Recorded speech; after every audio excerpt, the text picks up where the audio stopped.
This is my story. أنا دانيا، عمري 25 سنة، من سوريا. أنا نارين، عمري 36 سنة ومن سوريا.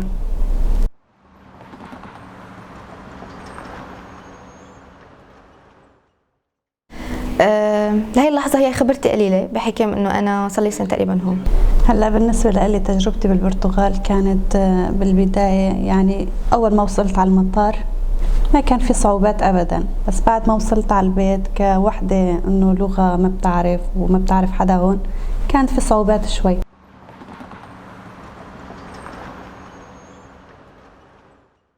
هلا لما طلعت من بلدي كان الطريق كتير صعب لأنه أنا هربت من بلدي، فما فيني كان أطلع نظامي، فاضطريت إني أنا أطلع من لبنان على تركيا بباخرة، يعني بزورق أو هيك شيء، بس مشان أوصل على تركيا. ومن تركيا اجيت لهون، كانت السفرة مريحة، يعني كانت 5 ساعات بالطيارة ووصلت، يعني ما واجهت صعوبة، بس قبل واجهت صعوبة، بس هون لا كانت صعبة كتير. جينا من سوريا على تركيا تهريب على طريق بر، طبعا الحرس الحدودي التركي كان كتير صعب، يعني نجينا بصعوبة لبين ما وصلنا على تركيا. وصلنا على تركيا الأسلوب التركي كتير كان فظيع من ناحية اللاجئين كاستعباد.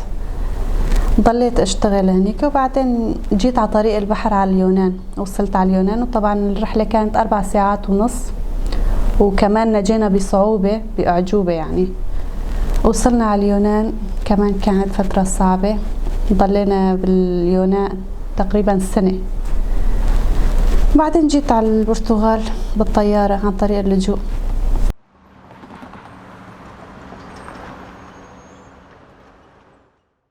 الصعوبات هي كانت انه انا باسبوري كان مأبي، فانا اضطريت انه اطلع تهريب لانه الباسبور تبعي مأبي، فكان كتير صعب الموضوع، فاضطريت اني اطلع بطريقه مو نظاميه لحتى اوصل. فوصلت على مرسين، كانت كتير صعب الطريق لانه انا عندي دوار البحر واساسا كان تعامل كتير بشع معنا بحكم انه نحن لاجئين سوريين، فانشلفنا هيك يعني مثل ناس ما لهم اي داعي، مثل ناس من درجه الف. يعني هذا الحكي لما طلعت من لبنان على تركيا كان تعامل كتير سيء معنا، انه انتم بالنهايه شقفتنا الناس ولا شيء، يعني بس طبعا مالي هيك. يعني هي كانت الصعوبه انه انزلينا، يعني بمعنى صح. والصعوبة الثانية اللي واجهتها هي بالمصاري، لأنه أنا بابا ما كان بيعطيني مصاري، كان قاطع عني المصروف، فاضطريت بيع أغراض من البيت وأطلع، فما كفت المصاري، فهي كانت الصعوبة. اضطريت إني أقعد بتركيا بمرسين تقريبا جمعة بالشارع، أنا والرفيقي اللي هربت معه، بس لبينما نقدر نلاقي بيت ونعيش فيه. كانت صعبة بما أنه عندي 3 أطفال كان معي، وكلياتنا ما بنعرف نسبح، وطلعنا الساعة 1 المساء، يعني ما في ضوء، إذا متنا ولا غرقنا ما حدا شايفنا. والبلم مالتنا كمان انبعجت، يعني نفدنا بأعجوبة. وصلنا على البحر ونحن يعني خالصين.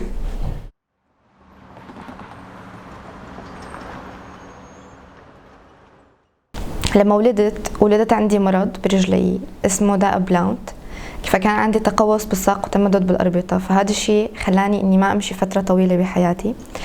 كانت هي أمي المسؤولة عني، تحملني وتشيلني وتهتم فيني. بعدين لما صار عمري 14 سنة أمي توفت، فلما أمي توفت أبي أنا ما كنت بعرفه، تعرفت عليه بعد ما أمي توفت، فهو كان متزوج وحدة تانية وعايش معه هو وأولاده. فعشت معه بالبيت وتعرضت لعنف كتير كبير، ضرب وإهانات وذل لأنه أنا ما بمشي. بعدين عملت 5 عمليات لحتى قدرت اني ارجع امشي مرة تانية. فهو ما كان قبلان فيني ولا بده، يعني حاول يبيعني لما كان عمري 14 سنة ويزوجني لواحد كرمال مصالحه هو، لأن هو تاجر. بس أنا لما ما وافقت وفسخت هاي الخطبة، هو قرر انه بده يحطني بكنيسة مشان انا اترهبن، لأنه هو ما بده يعني.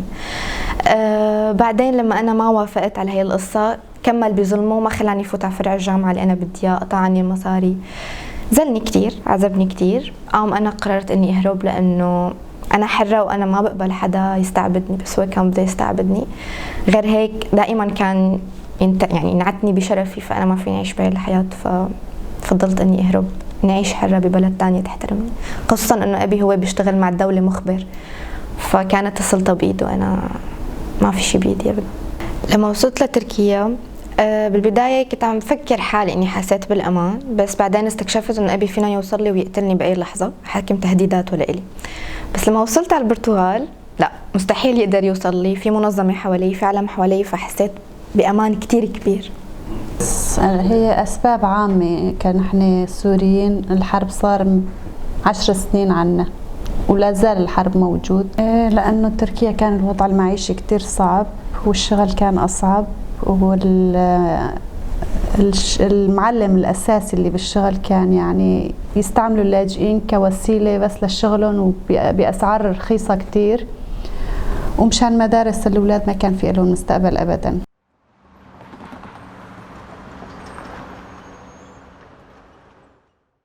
لما وصلنا بالمطار استلمونا أظن اليوين، أخذونا من باب الطيارة لحتى وصلونا للمنظمة تبعنا يلي استلمونا، وكانوا كتير مبسوطين فينا وعم برحبوا فينا ويأهلوا فينا، ودغري من المطار على البيت يعني، وكانوا كتير مرحبين فينا بغض النظر انه صاروا شوية مشاكل بالبداية بين راتب وبين المنظمة، بس ما عملوا لنا اي شيء، بالعكس يعني كانوا مقدرين اللي نحن فيه. لا ما واجهني صعوبات ابدا، لاني بحكي انجليزي شوي فكان في وسيله تواصل بيناتنا.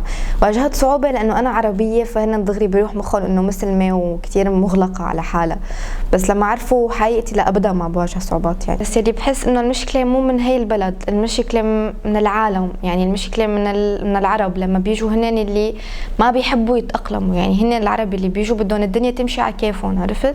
يعني ما عندهم استعداد يتأقلموا مع الحياة ولا حتى يتقبلوها، فلهيك إجباري كل الأوروبيين أخذوا عنا فكرة أن كلاتنا بنشبه بعض، بس نحن ما كلنا هيك، يعني في ناس جاية لتدرس وتشتغل، مو بس كلاتنا جايين لحتى نقعد وناخذ مصاري، فما بحس المشكلة من البلد، بحس المشكلة مننا نحن اللي بنجي لهون.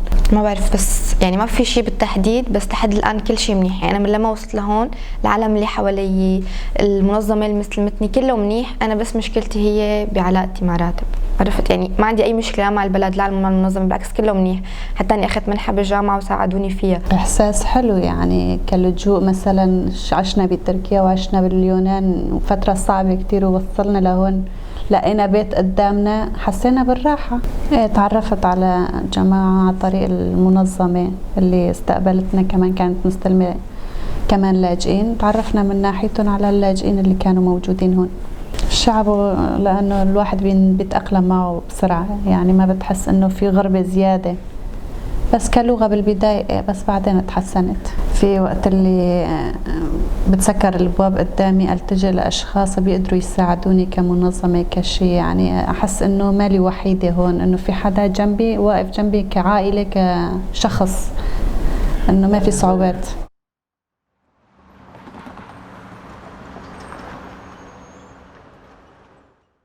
هلا احساسي وشعوري فيها انه هي بلد الامان لإلي، وبلد تحقيق احلامي اللي انا ما قدرت احققهم ببلدي، يعني بحكم انه انا هلا بلشت ادرس، فبلشت احط رجلي ببدايه الحلم تبعي. الاكثر شيء بحب فيه انه هو بلد امين، يعني وبتقدر تطلع امتى ما بدك وتفوت امتى ما بدك، وما في عنصريه، هي الشيء اكثر شيء بيريحني.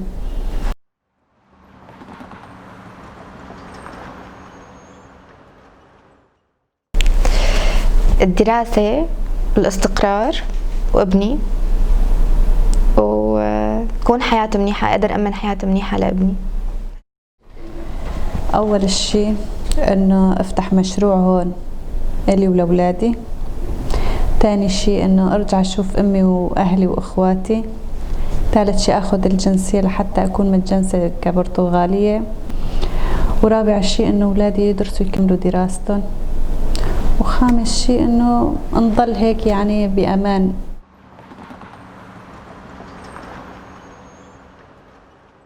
هي الحديقة قريبة على بيتي، هو بيتي هون والمنظمة اللي مسلمتني كاترة هون.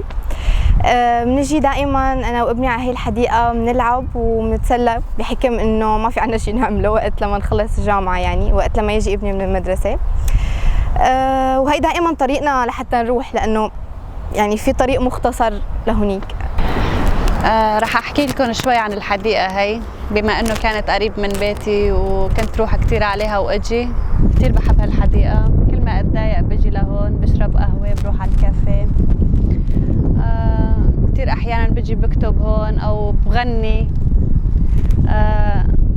بحكي مع رفقاتي.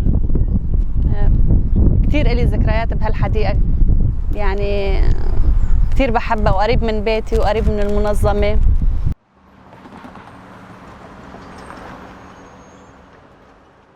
أول ما اجينا لهون كان الوضع مع ابني شوي صعب، لأنه بحكم إنه انفصلنا أنا وأبوه عن بعض، بس بعدين هو كان كتير قوي وقدر إنه يتغلب على الموقف. سجلنا بالمدرسة وصار يروح وكتير اجتماعي وصار عنده كتير رفقات، وعايش حياته هون كتير مبسوط، وأنا شايفة إنه مستقبله هون رح يكون كتير منيح، أحسن من مستقبله بأي مكان تاني. وأما عن الكتاب، كتابي هو كتاب رواية كاتبتها عن التقاليد الشرقية للمرأة وللبنت كحياة شرقية، كأسرة شرقية. الكتاب بتضمن كتير شغلات فيها، يعني هو بيحكي بشكل عام عن بنات الشرقيات، يعني مو كشخص محدد. بتمنى انه الاقي حدا يترجم لي اياه واقدر اخلصه بسرعه لحتى يكون لي اسم، انه اول لاجئه سوريه كسوريه ككرديه انه يترجموا لي هالكتاب، اكون كثير ممنونه لهم لاي طرف بيقدر يساعدني فيها. وعم بستنى لهلا الجواب من اي طرف يكون. do do do do do